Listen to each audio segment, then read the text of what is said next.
শালা তুই কে? শালা না আমি তো দুলাভাই।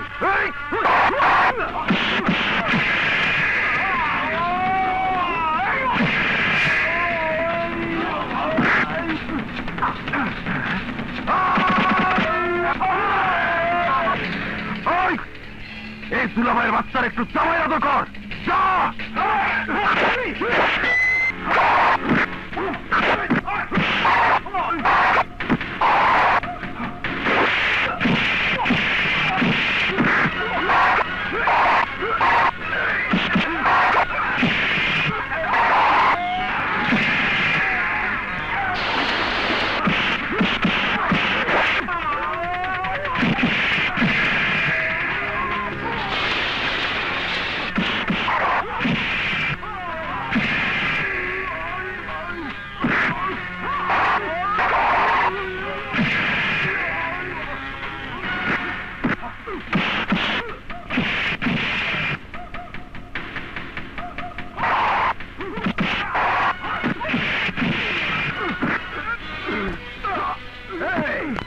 কোনদিন যদি কোন মেয়ের দিকে কুদৃষ্টিতে তাকাস তাহলে তোর চোখ দুটো উপড়ে ফেলবো।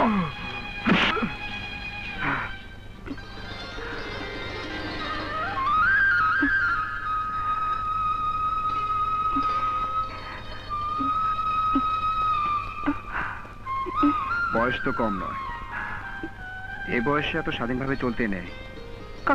কথাটা মনে থাকবে। আসি। তার চেয়ে বেশি খুশি হব আমাকে মনে রাখলে। ছোট দেওয়ান, আপনি মর্জিনাকে বাঁচান। কি হয়েছে? মেজর দেওয়ান কাজের থেকে তুলে নিয়ে ওই ঘরে ওর ইজ্জতের উপর হাত বাড়াইছে। আর ইজ্জত আছে বলেই তো হাত বাড়াই, যেমন এখন আমিও বাড়াবো। মানে মানে এমন টসটস যৌবন নিয়া তুই আমার এখানে কাজ করছিস, অথচ জীবনই ঘটে। তাই বলছিলাম যা হবার হয়ে গেছে। এখন যদি এই ঘটনা সারা গ্রামবাসী জানে তাহলে তোমাদের মান সম্মানই যাবে, তোমাদের মেয়েদেরকে কেউ বিয়ে করবে না। আর আমার ক্ষমতা তো তোমাদের জানাই আছে, সুতরাং আমার বংশের বদনাম করার চেষ্টা করলে তোমাদেরকে গ্রাম ছাড়া করব, প্রয়োজনে খুন করে দুনিয়া থেকে সরিয়ে দেব। দেওয়ান সাহেব, আপনার কাছে এই ধরনের বিচার আশা করিনি। মানুষের জীবনে সব আশা পূরণ হয় না। কিন্তু দেওয়ান সাহেব আপনি বলুন, ওদের নিয়ে আমরা এখন কি করব? কিছুই করতে হবে না, যেমনি ছিলে তেমনি থাকবে। এই নাও, ক্ষতিপূরণ হিসাবে দিলাম। দেওয়ান সাহেব, আমরা গরিব বলে আজ আপনি টাকা দিয়ে ইজ্জতের মূল্যায়ন করলেন, কিন্তু মনে রাখবেন টাকা দিয়ে বিশাল গাড়ি বাড়ি সম্পত্তি গড়া যায়, ইচ্ছে করলে সবার ইজ্জত কেনা যায় না। আপনার টাকায় ক্ষমতার জোরে আপনি যে অবিচার করলেন, আমি আপনাকে অভিশাপ দিয়ে যাচ্ছি। উপরওয়ালা যদি সহায় থাকে আপনার ইজ্জত, এই দেওয়ান বংশের ইজ্জত মাটির সাথে ধূলিসাৎ হয়ে যাবে। দাঁড়িয়ে যাও, নইলে গুলি করবো। যাও। সবাই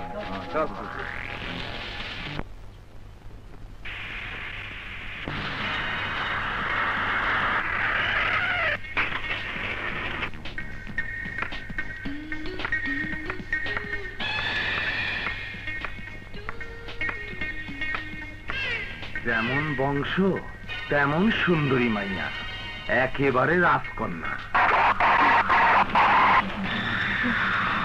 চাষা বসা ছোট লোক হয়ে আমার রূপের প্রশংসা আর কোনোদিন যেন না শুনি। Mummy, daddy, daddy. আমি যেমনটি চেয়েছিলাম তুই ঠিক তেমনি হয়েছিস। Come on. দেখছো মাইয়া তো না ডাইয়া, কামড় দিলে সহজে বিষ নামবো না। কি যে বি, তোর মনে বংশমর্যাদার যে সম্মান জন্ম নিয়েছে তা দেখে আমার মনটা ভরে গেছে। মা, তুই আমার আশা পূরণ করেছিস। এবার আমার শেষ আশা তোকে বিয়ে দিয়ে সুখী দেখা। ওফো, ওসব চিন্তা মাথা থেকে বাদ দিলে খুশি হব ড্যাড। টিয়া ঠিকই বলেছে, সবে মাত্র লেখাপড়া শেষ করেছে, কয়েকটা দিন রিমান্ডে চলবে, আনন্দ ফুর্তি করবে, তারপর না হয়। 100% কারেক্ট মাম্মি। এসেছি দানপুরটা ঘুরে ফিরে দেখবো, ভালো লাগলে থাকবো, আর তা না হলে ব্যাক টু দ্য প্যাভিলিয়ন, শহরে ফিরে যাব। ঠিক আছে মা, তাই হবে। Go and take rest. Thanks dad. মেম সাহেব কোথায় যাচ্ছেন? ঘোড়ায় চড়ে বেড়াবো। না মেম সাহেব, ও ঘোড়ায় আপনি চড়বেন না, ওটা পাগলা ঘোড়া। চাপ, ওটা তো ঘোড়া। পাগল মানুষকেও আমি বিনা ওষুধে ঠিক করতে পারি। চল। খোদা, রহমতের মালিক তুমি, বলো এখন কি করি আমি? মেম সাহেব! মেম সাহেব! মেম সাহেব!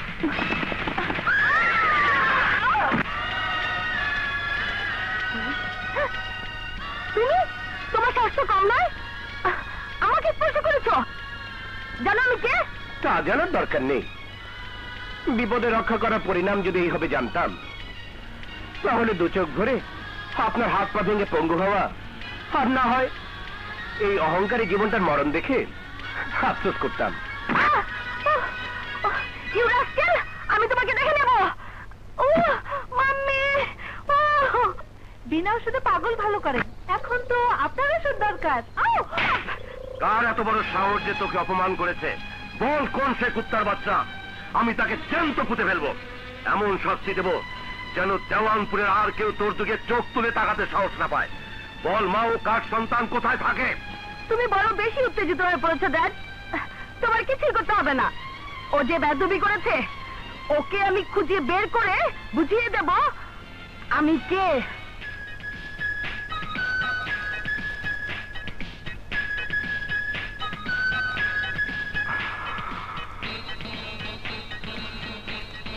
তুমি আমার প্রেম, ভালোবাসা প্রথম দেখাতেই আমার হৃদয় কেড়ে নিয়েছ। আমার হৃদয়ের আয়না, বারবার শত চেষ্টা করেও পারি না কে ভুলিতে। 91, 99, গণেশ সেকেন্ড, 99, 99, 94, আরে একটু থামো, আমার কথা শোনো। 95, 96, 97, একজন অঙ্কের মাস্টার, আরেকজন কবি। দোহাই লাগে তোমার, আমার কথাটা মন দিয়ে শোনো। 100। বলো। তোমার ছেলে পাগল হয়ে গেছে। ভালো, খুব ভালো হয়েছে। হ্যাঁ, কি বললে? পাগল হয়ে গেছে? হ্যাঁ, খালি ঘরে একা একা কি যেন বলছে। আমার হৃদয়ের আয়নায় বারবার তোমার চাটনি মুখখানা ভেসে উঠেছে। শত চেষ্টা করো, পারি না তোমাকে ভুলতে। খুব খারাপ। বিজ্ঞানের ছাত্র হইয়া সাহিত্যের ভাষা না, এটা ঠিক না। চলো দেখি। ওম শান্তি, ওম শান্তি।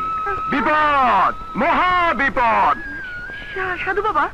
বাবা না, বাবা না, দাদা বল। সাধু দাদা, কিসের বিপদ? কার উপর বিপদ? হ্যাঁ, বিপদ কুষ্টির গণনায় ধরা পড়েছে। তোর উপর শনির প্রভাব আছে। সাধু দাদা, আমি তো কিছুই বুঝতে পারছি না, আপনি খুলে বলুন। শনি কিভাবে কাটবে? শোন, তোকে একজন ভালোবাসে। তুই যদি তাকে ভালোবাসিস, তাহলে তোর শনি দশা কেটে যাবে। কে সে দাদা? গুন্ডাদের হাত থেকে তোকে যে বাঁচিয়েছে সেই ছেলেটা। ওম শান্তি।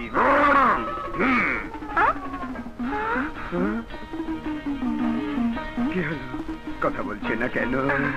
সাধু দাদা, এক মিনিট, আমি তো আসি। এই তোরা কথা বল।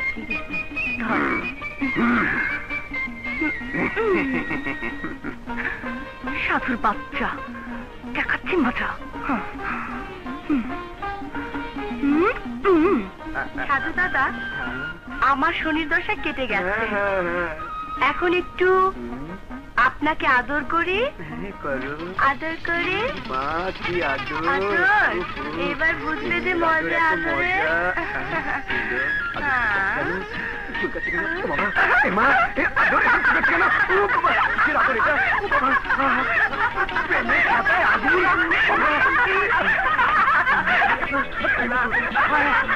আপনার চোখ আছে কেন?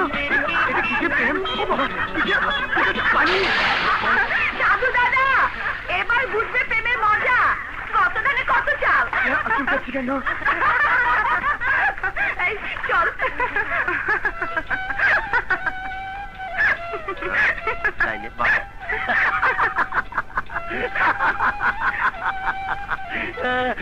কি ব্যাপার? তুমি কি বুঝে হাসছো? আরে মনে লাগছে আশা। শোনো, কেউ বুঝতে হাসে, কেউ না বুঝতে হাসে। আমি হইলাম না বোঝার দলে। এত হাসাহাসির কারণ কি? ইয়ে না মানে সত্যি, আমার বিয়ে তো এই খুশিতে হাসতাছি। তোর বিয়ে? হাসতাছি, বয়স হয়েছে না, কত বড় ডান করেছি। বিয়ে না করে সেরকম আর থাকুন নাকি? দাঁড়া, করাচ্ছি বিয়ে। কি হয়েছে মা? তোমার মহব্বতের বিয়ে করার শখ হয়েছে। বেশ ভালো কথা। বিয়ে করে হাতি পালার যখন শখ হয়েছে, চল সেই ব্যবস্থাই করি। আচ্ছা, আর খুঁজে বের করি একটা 7 বছরের বুড়ি। আইসো না, আইসো না। দেখো বিয়ে করে আনুম একটা 16 বছরের ছোকরি। তাই নাকি? দোয়া করো। চল।